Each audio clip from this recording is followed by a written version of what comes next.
I've been getting some questions about the new Beauty Blender from Mary Kay, and so I wanted to kind of walk you through how to use a Beauty Blender versus the classic liquid foundation brush. So I'm going to use the foundation brush on one half and the Beauty Blender on the other half, just to kind of give you an example. Now, if you've never used a Beauty Blender before, this is very important. Mary Kay's is a little bit different because it's much more dense. So you have to get it wet first. That is so that this is not going to soak up your foundation. It's denser, so it's not going to soak up as much foundation, but because you get it wet, then it's going to soak up even less. So first thing you do, rinse it out just like this under running water a couple of times, and that will prime it and get it ready for use. The other thing about Beauty Blenders, girls, no exceptions. I don't care if you're busy. I don't care if you're tired. You have to wash it every time. Every time. Don't be gross. Wash your Beauty Blender. Okay. It's out of the way. Bossy Lena's gone. So we're going to talk about Flawless Finish, liquid foundation brush versus Beauty Blender. So first thing you want to do is prime your skin all over using the Mary Kay foundation primer. It is delicious. It is amazing. It's my favorite makeup product just because of how it feels. It's super soft. Almost feels oily when you put it on, but it is a dry, smooth finish, has an oil mattifier, and it's going to make your makeup feel smoother and softer, and also fills in fine lines and wrinkles. Now you can put this on with your finger, or you can put it on with Beauty Blender or liquid foundation brush. You got options. Okay, next thing you're going to do is get out your CC Cream Complexion Correction. Now I use the very light shade because you see this redness on my skin? That's what I'm going to try and cover up. So you can get just a little bit. Oh, this might be too much. Okay, we could get interesting here.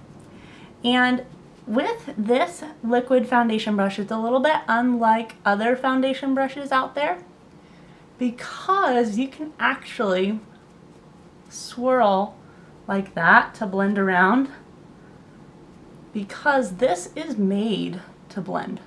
Most liquid foundation brushes don't. They're not forgiving. They don't blend well.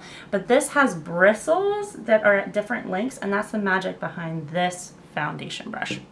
So let's talk about the Beauty Blender. So you're not going to put product on this. You're going to dip the product onto the Beauty Blender.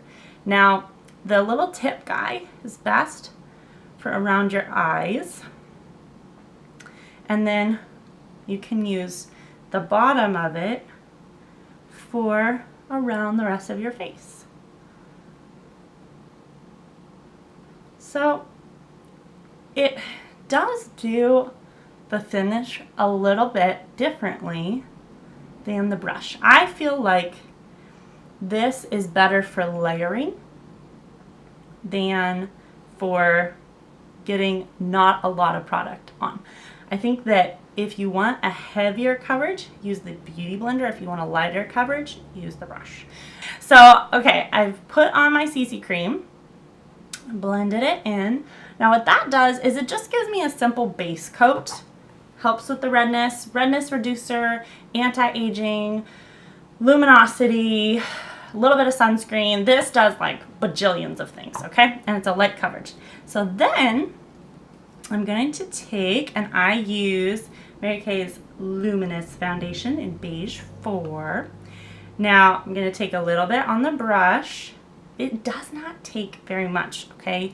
No matter what tool you're using, don't go overboard on the foundation because you just really do not need to in most cases.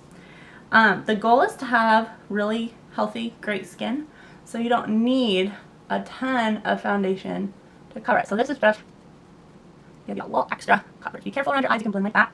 And then we use Beauty Blender again, dipping the product into the color. So just like this. Around the eye.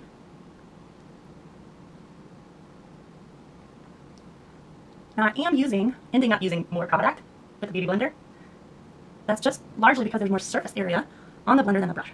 But I can also tell on my face, there's more coverage on this side than there's on this side using the Beauty Blender. Oops, I crossed over. Okay, so next, we are going to use the amazing under eye corrector. Miracle, ladies. Total miracle. Okay, I Love this stuff. Here, let me just do one eye and you can tell the difference. So again, you can blend it in with your brush here. Oh my gosh, I love this for dark circles. It's my fave. Okay, I don't know if you can tell the difference on the camera, but whew, he's awesome. The difference between these two eyes. Seriously. And now for the other side. Now I'll tell you one thing. You do not have to choose between the Beauty Blender and the brush, because you can use both. So if you want to know my personal preference, honestly, I like the Beauty Blender for around my eyes better than the liquid foundation brush. But I like the liquid foundation brush for around my face better than the Beauty Blender. However, that being said, that's because I kind of like a lighter amount of coverage.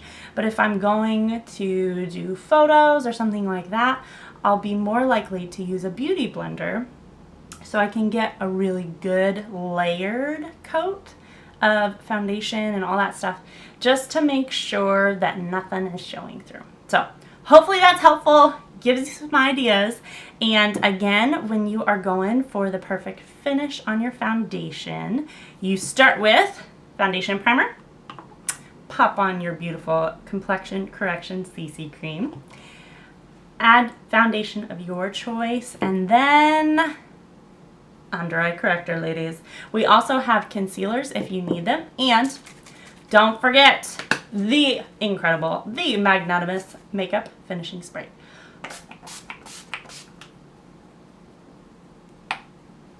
And you're done.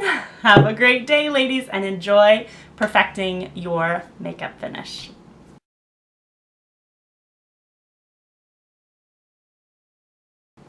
Oops. Okay, so I finished my makeup and then forgot I actually didn't tell you about one other thing. So after you put on your bronzer and your blush, you can set with a pressed powder or Mary Kay's translucent powder. Now, if you don't like the dewy or luminous look, what this is gonna do is help give you a finish without that, but it also will help to set your makeup and let it last longer. All right, girls, sorry, little amendment there. Enjoy!